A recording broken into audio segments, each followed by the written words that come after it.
Points, as we'll bring you the latest in news and opinions from Manchester and Liverpool ahead of that Old Trafford clash. Here are a couple of the threads that we'll be developing. First up, how much responsibility should the owners of Liverpool and United take for their contrasting fortunes on the playing field? And second, why has Klopp got it wrong at Old Trafford in the past, and how can he correct that this weekend? Oh, and we'll also be across the weekend's other major talking points, not least a tricky trip to South London for the champions.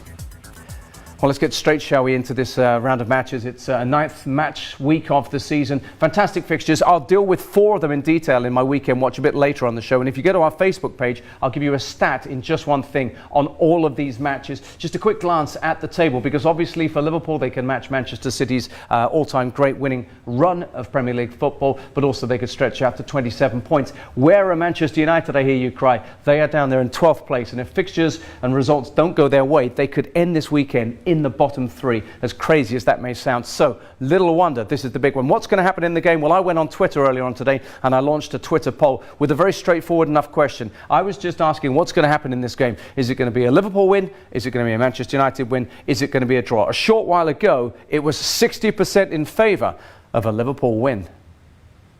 And we will revisit that poll a little bit later on. Right, let's get across to Manchester right now. James Robson of the Evening Standard is our man there. He's going to give us his insights. You're a busy man today. I know that you've been to Ole Gunnar Solskjaer's press conference. You've got Pep Guardiola to come. Just quickly, what was the biggest takeaway from the Ole Gunnar Solskjaer press conference? Still very confident, no problems at United with him in the long run, and that this job definitely is not too big for him. Okay. So he said that. He also described this game as the perfect game as a way of kick-starting things for Manchester United. Let's get into a chat showing out right now about why these two sides are so far apart, how we've come to a situation whereby earlier on this week, in a wonderful piece of provocative punditry, we found Danny Mills of the Sky Sports news team, because he was previewing it on their Sky Sports news show, picking a combined 11, that's a very trendy thing to do these days, and not featuring a single Manchester United player in it. Even worse than that was the fact that most United fans looked at it and went, fair enough. So how has it come to this in a relatively short period of time? If we compare this, for example, James, with Sir Alex Ferguson's last game in charge, January the 13th, 2013 against Brendan Rodgers' Liverpool, they won the game 2-1. And, you know, if you look at those two teams and you bear in mind that Sterling, for instance, was really just a kid and he was playing out on the wing back in those days, I'd be tempted to say you might have picked as many as 6 or even 7 United players if you had a combined team there. Would you? I'd agree with that. I think it's also worth remembering, though, back then, in over history now, we now look at that team and say that might have been one of Fergie's worst teams. So to see where they've got to now, you can see just how traumatic the last 6 years have been. And that's what we really need to do. We need to take a little look at how they have diverged here. And in terms of that divergence, there are so many facets to this one. What has happened to Manchester United in terms of the personnel that they can come to a situation whereby they don't get anyone in? If we actually look at the spending, and James, you know, we'll leave this up whilst you're talking right now. They've made some big signings, but the difference, I think, is particularly if you work from the bottom up for Liverpool, all the way through, the signings they've made have had a ring of permanence about them, haven't they? Yeah, I think with United, they would say the signings they did make should have had that ring of permanence as well. They've just spent that money badly, and those players have generally come into squads that have been squads in flux, in transition, that have been at a bad stage. You know, you look at someone like Fred, he's not a bad player. Pep Guardiola wanted to sign him just months before United got him, but it just hasn't worked at all at United because he's come into a club that is a bit of a mess. And that's the problem, isn't it? Because they've tended now to make signings that are chasing your tail kind of signings. And I think Ed Woodward in his comments even before Ollie's press conference today addressed that. And Ollie, didn't he said that they're making short-term decisions, i.e. decisions that will hurt the club in the short term, but hopefully they will have a long-term strategy. Are you confident that that is going to be in place? I can't say I'm confident that it'll work out, because you look at what's happening on the pitch right now, and on the pitch they're in a lot of trouble. I can see a lot of sense with what they've done. I think the signings in the summer were good, but they made a huge mistake in letting 2 strikers go and not replacing them, and that's what they're paying for right now. You could say the same about midfield. Whether this will work in the long run, well, only time will tell. Well, we're looking at Ole Gunnar Solskjaer right now, and the obvious move for this conversation now is to move on to him. James will have his say in just a moment, having had the benefit of listening to what he had to say. But if you take a look at this headline here, this was a piece, quite a provocative piece in The Guardian from Rob Smith a couple of days ago, saying, look, come on, it's not the time to keep chopping and changing. Give Solskjaer respect, give him time and build something. And what's really interesting about this is he took a sort of devil's advocate position in relation to most people's concepts of what's going on there. Ed Woodward, let's have a little look at what he had to say. He assured fans that he said there was a lot of myth, a lot of inaccuracy about comments saying that there was no one able to take footballing decisions at the football club, that it's not just a commercial entity, that they're not just putting money and sponsorship deals ahead of football success. But there is still this resentment against the owners, the Glazers, they're pictured with Ole Gunnar Solskjaer, because, you know, as David Conn points out in this Guardian piece here, James, they have taken substantial amounts of money out of the football club. They've loaded the club with debt. And he contrasted it with Fenway Sports Group, who, of course, don't have anyone on the payroll and don't take money out at Liverpool. It's an obvious comparison to make, but do you think the structure is still one that harms Manchester United in a football sense? I think there are lots of problems at Manchester United. I think one thing you have to say about the Glazers is they have made money available. You saw there at the signings they've made, there's been lots of money available. They've bought lots of players, broken records left, right and centre. But the decisions have been wrong. That's what it comes down to. I think privately as well, United accept that their transfer business has been a mess over the past 6 years. I think if you look at the two clubs over the different ownership models, the Glazers has of course had a lot more success than Liverpool have had, but that was down to Alex Ferguson. And it's since he's gone that the problems have really arose. Now at the moment Liverpool are flying and have got a genius in Klopp. I don't know if he wasn't there, maybe it'd be a different story. Let's have a look at what this game means in isolation. We've always billed this one as the big one. It still is the big one. It has huge significance. Just ask a couple of Manchester United managers about that in terms of getting it wrong against Liverpool. If you look at the record under Sir Alex Ferguson, 62 times he took on Liverpool. He had a win percentage of 46% in that time.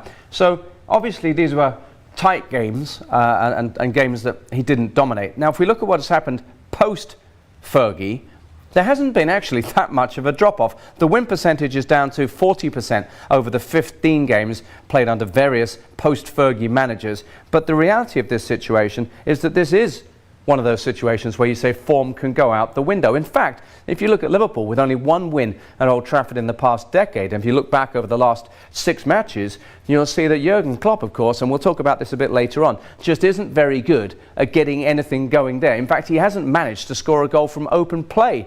He had, I think, a James Milner penalty and an Eric Bailly own goal to show for it. So one way or another, James, United still get up for this one. Yeah, what I would say about this fixture is, although it's still the biggest game in English football, it rarely produces. It's generally a pretty grim game, and that goes back to Fergie and since then. And the fact is, managers on both sides know how important it is not to lose the game. Not necessarily to win it, just not to lose it. And I think we've seen that with Klopp in the games against United since he's been in charge. That game at Old Trafford last season, that might have cost Liverpool the title when United had those injuries, and Klopp just didn't go for it. Let's look specifically at this game now, James, and I'm talking about form going out the window. I mean, ordinarily, if you were taking on a team that's down in 12th place, a team that could end up in the bottom 3 with a defeat, you could continue an amazing winning run, and in fact, you could find yourselves matching the best ever Premier League run. You'd take this.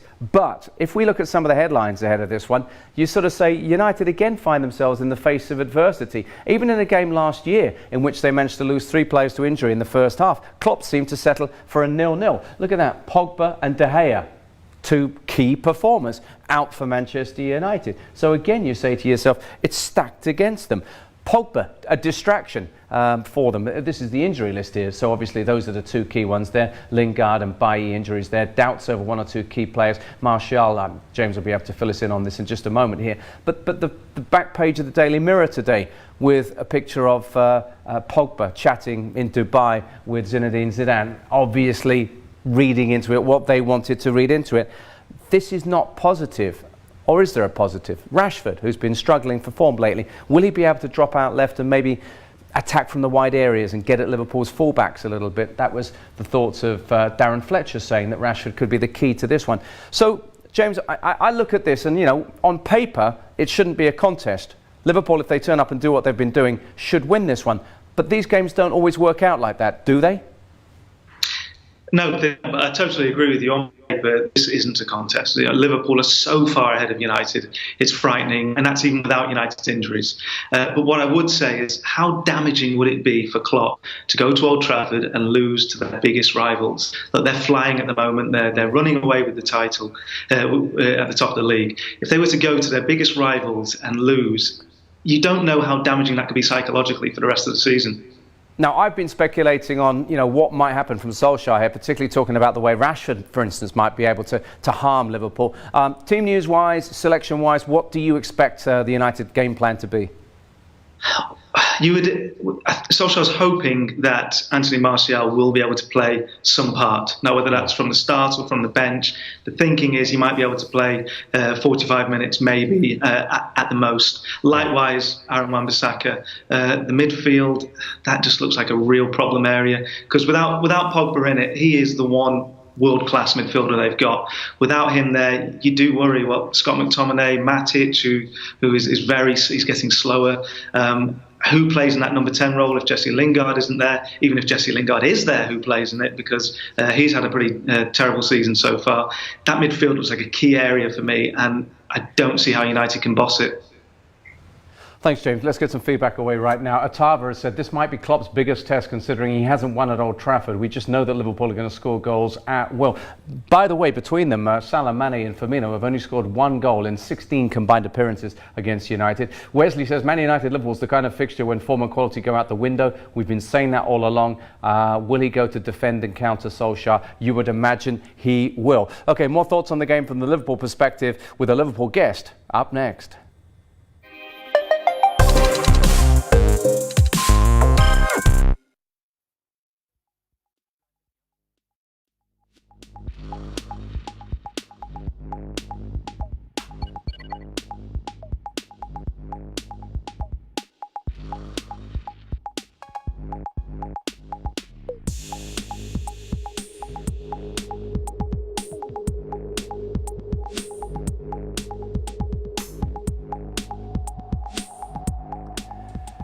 So good to have you with us as ever. We've got such a busy show. We've got another guest in Neil Atkinson of the Anfield Wrap coming up in just a moment, as well as James Robson, that we're going to find it hard to get a lot of your feedback away on the show.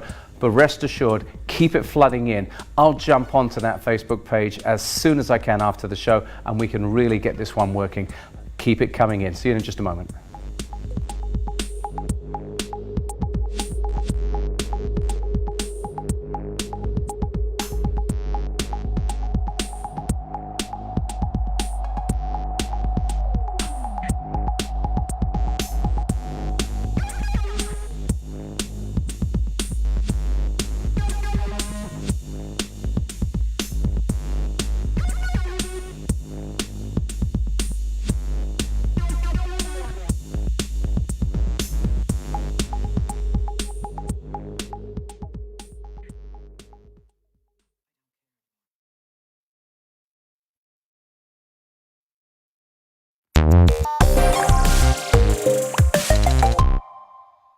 Liverpool fans, listen up. It's time to stand red with Standard Chartered. This new app unifies Liverpool fans all over the world. Join the build-up to every Premier League match day with the Reds. You can get call-ups from Jurgen Klopp's boys, touch the This Is Anfield sign, and even create your own animation that comes to life by scanning your official home shirt. So what are you waiting for? Download that free Standard Chartered Stand Red app via the Apple App Store or Google Play Store now. And of course, Jurgen Klopp is a huge part of everything to do with that app and everything to do with Liverpool Football Club. This was a headline I took off the Sky Sports website this week, how Liverpool manager has transformed the club in 4 years. Yeah, the 4th anniversary of his arrival came along a little bit earlier on this month. But you know what's fascinating is let's look back to where he started, that game against Spurs. It was a bit of I suppose it was an anticlimax really, wasn't it, that match? But if you look at his starting starting 11 in this one and consider what he puts out on the pitch right now, you've just got 4 players that are still involved in some degree at the football club. I've got James Robson with me today from the Evening Standard, the Manchester correspondent. And James, this is the most obvious evidence, isn't it, that they have got it right, whether it's via Michael Edwards and recruitment, whether it's the backing of the ownership or the manager himself. Liverpool have progressed, haven't they? Absolutely. They look and they feel like a club in perfect sync. You look at the signings they've made and the vast majority of them have been successful. Jurgen Klopp's improved the vast majority of those players. And that's been the key to this. It just feels like it's been building towards this season after season to what now feels like an inevitable title. Yeah, it's beginning to feel that way, as much as he is saying they have to treat every game like a run-in right now. Everything is so positive about them. You know, everywhere you look, you're seeing stats about where he's taken them, what has happened. The only thing that you sometimes would accuse Jurgen Klopp of, James, maybe, is overcomplicating things. And let's drag this back to the big Manchester United-Liverpool narrative that we're pushing on the show today. This is where it's the only area in which he seems to have got it wrong. I mentioned earlier on, struggling to score from open play at Old Trafford. No wins as yet at Old Trafford for him. I wonder what it is. Does he get something in his head about this game? I think it's fascinating. I think he's so in tune with Liverpool as a club and as a city.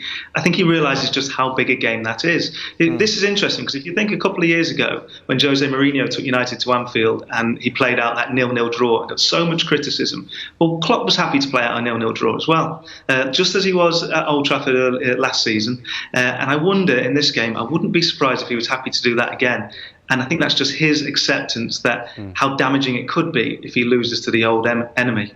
Yeah, ultimately you'd say it was damaging to them in their title hopes last year. James, I'm going to let you get away. I know you've got to rush off to another press conference, but thanks so much for joining us today.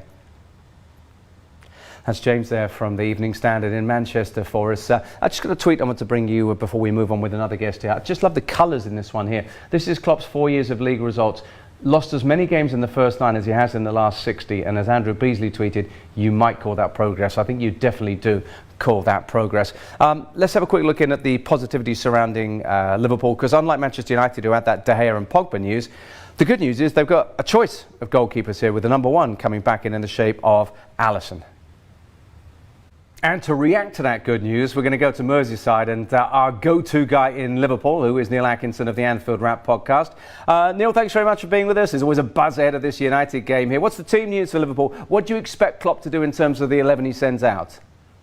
I don't think there's much real debate about 8 of that 11. If the goalkeeper's back fit, he comes back in. The back 4 will be what the back 4's be in the Champions League final. Back 4, the front 3 will be the front 3. So we've done 8 of the positions. Then we can have a little look at whether or not he's going to go with Fabinho. I presume he would. So Fabinho comes in, there's 9. And your question mark then becomes Henderson and Wijnaldum have played 2 international games each. Milner and Keita have been rested. Oxlade-Chamberlain's not gone away on international duty either. Could he do something a little bit interesting with either of those slots, either side of Fabinho? But I'd be surprised if that first 9 players I've mentioned there are any different to the ones that you would expect and the ones that started the Champions League final back in Madrid. Neil, if I were a Liverpool fan, I'd be saying, please, Jurgen, don't do anything too complicated. Don't mess around with things, because if we take a little look at his record, particularly in this fixture, and I spoke about that with James earlier on, you do worry that sometimes he's just overcomplicated things, particularly against United. I think it's not even necessarily a matter of selection, although a couple of times I think both United and at Goodison, I think he respects the fixture and the opponent to such an extent. It's part of who he is as a football man. And I think that that's what's been difficult, really, is that at times, Manchester United last season, Liverpool could have played with a little bit more assertion, a little bit more football and arrogance. And I've seen the same thing at Goodison. You know, Liverpool have only won one. That one match at Goodison is a Sadio Mane 94th minute winner, it's worth remembering. It wasn't as though we went there and swept them aside. We've been great at Anfield against both of these sides. But I think that we respect the event, we respect the crowd, we respect the atmosphere to such an extent. It's one of the things that makes Klopp great. But sometimes what's a strength can be a tiny little bit of a weakness, and there's just a chance Liverpool have gone into this fixture and the one at Goodison Park respecting the fixture a bit more than they should respect the opposition. Neil, let's drag it into the here and the now. This season, the stats we've just put up have been showing Liverpool conceding chances. And what's interesting is you look at Liverpool right now, they'll have Matip and Van Dijk who can be towering presences, but they have looked just a little bit vulnerable at times, haven't they?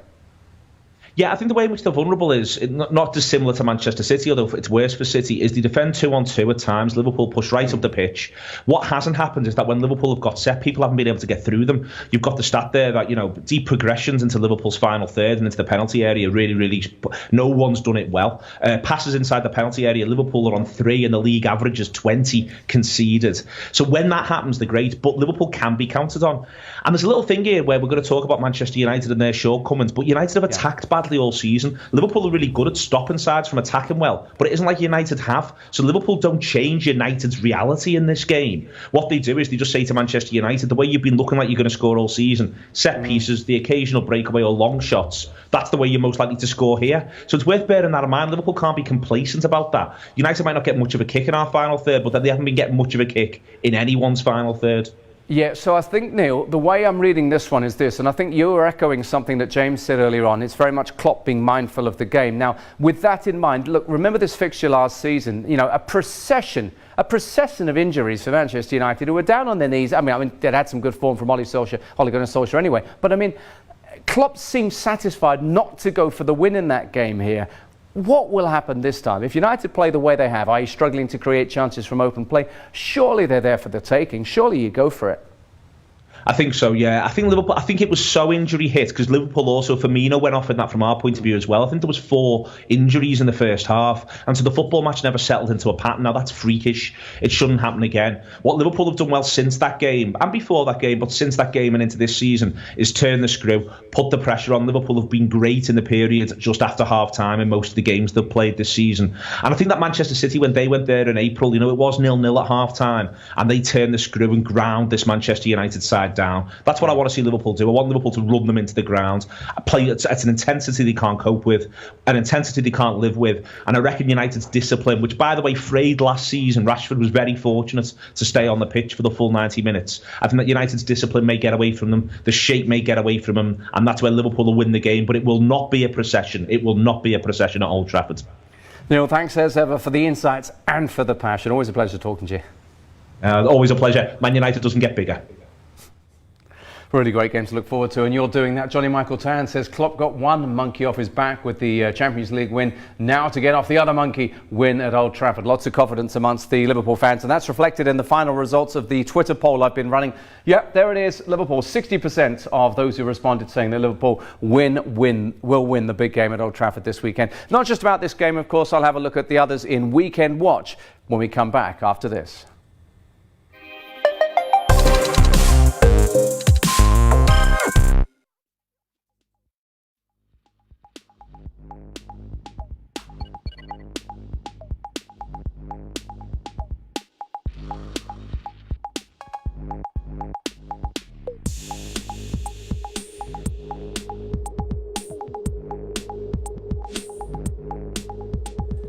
Thanks again for all your comments on Manchester United Liverpool. I'll be focusing on 4 games in some detail from this weekend's programme when we come back, and of course I welcome your comments on absolutely anything to do with match week 9 in the Premier League. We'll have some fantasy Premier League tips for you too with the FPL General Mark McGettigan as well. So stick around, we're back in just a few seconds time.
Welcome back. So much focus on just one game, but now I'm going to smash through 4 more of this weekend's fixtures in my Weekend Watch, starting with Champions Manchester City, who've shown signs of vulnerability this season, while they take on Palace, who made a strong start. And they'll start this evening match only 2 points behind City. If the in-form Ayew and the always dangerous Zaha can exploit gaps between City's fullbacks and their centre-halves, Roy Hodgson's side could overtake the Citizens. But Pep's men are formidable in attack, and they'll be getting after Palace at Selhurst Park. This should be fun. Meanwhile, how about this? Will England's Harry Kane show up for Spurs, I wonder? Harry Kane has scored 7 goals in 5 Euro 2020 qualifiers. He grabbed 3 assists against Bulgaria. Now, though, he's back to club action for a side that blanked against Brighton last time out and lost for a 3rd straight game.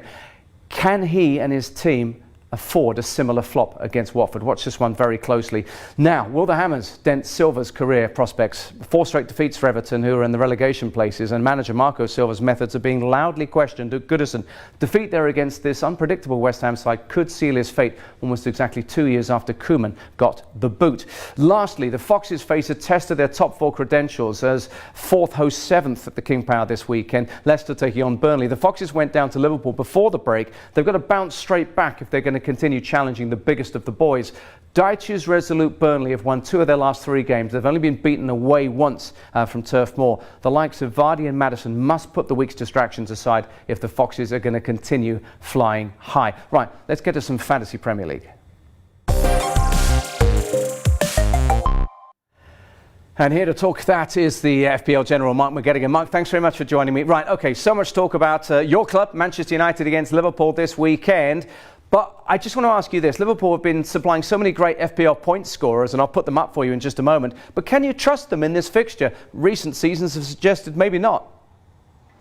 Yeah, look, you know what? I think a Manchester United fixture always looks tough on paper, but I don't think it's as tough as it has been in the past this season. So, I mean, I'm a United fan. I don't have any United players, but I'm going into this one with 3 Liverpool guys, and I'm going to trust them for this one. I think they'll do the business. OK, there you go. And you'd have to expect that. It's just that they got it wrong last season in particular. You know, I've got a bunch of England players in my team, and you know that. And I've got a nightmare captaincy-wise. I'm not quite sure whether I go for Kane, for Callum Wilson or Tammy Abraham. What would you do? Yeah, I think if you've got all 3, it's a really hard choice. All 3 are very viable options this weekend. I think Callum Wilson, I think I'll pick him out just because of that Norwich defence. I watched him against Aston Villa, really, really leaky. So I think that's where I would go if I had all 3 of those guys. Yeah, OK, great. Well, that's really a strong suggestion. If any of you have got one of those, that would be great. Mark, thanks very much for joining us. A pleasure having him along, a pleasure having your company. Enjoy that massive game at Old Trafford. See you Monday.